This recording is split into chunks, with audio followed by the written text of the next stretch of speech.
Medyo mahaba ang pag-uusapan natin ngayon tungkol dito kay Quintin Viloria Brown. At ang UP Diliman, si Quintin Viloria Brown ay isang rising star na nagpapakitang gila sa basketball scene ng Pilipinas. Isa siyang Filipino-American player na nakilala dahil sa kanyang all-around skills sa court. Patangkad, malakas sa opensa, syempre, at may solidong depensa. Kaya't napansin siya ng mga talent scouts ng UP Fighting Maroons. Malaking factor ang kanyang dual citizenship na nagpapadali para sa kanya na maglaro sa collegiate level sa Pilipinas.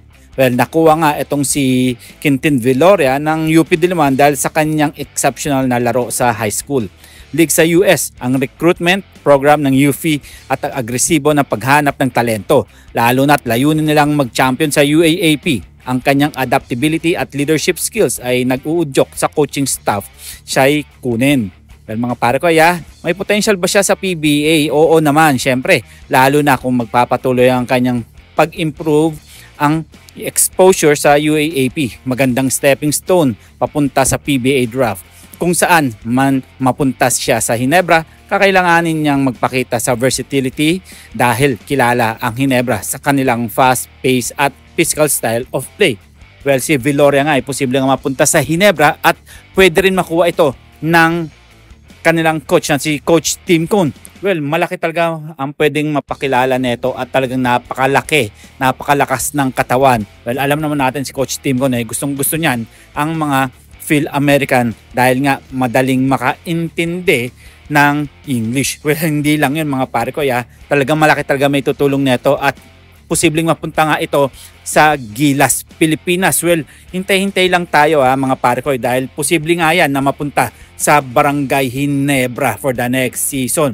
Well, dumako naman tayo dito kay Terence Romeo na lumipat nga sa ibang kupunan. Well, alam niyo ba, si Terence Romeo ay isa sa mga pinakamahusay na scorer sa PBA. Ngunit, posible bang mapunta siya sa Barangay Ginebra? Ang trade ay posibleng ngunit kailangan mag-align ang ilang factors.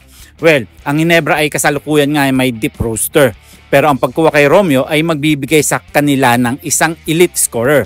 Kailangan ng Ginebra na magbigay ng sapat na assets or tulad ng draft or role players para ma-accommodate ang trade. Siyempre, pag-uusapan din dyan ang salary cap ni Terence. Isa rin itong malaking konsiderasyon.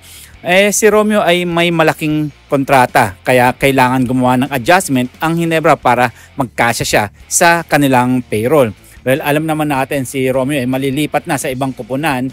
Pinadaan lang siguro siya sa Terra Firma Jeep para at least hindi masyado halata at malilipat din siya balang araw sa Barangay Ginebra. So hanggang dito na lang tayo. Huwag natin kakalimutan mag-subscribe, mag-comment, like and share, and please click the bell para ma-receive ninyo lahat ng aking notifications.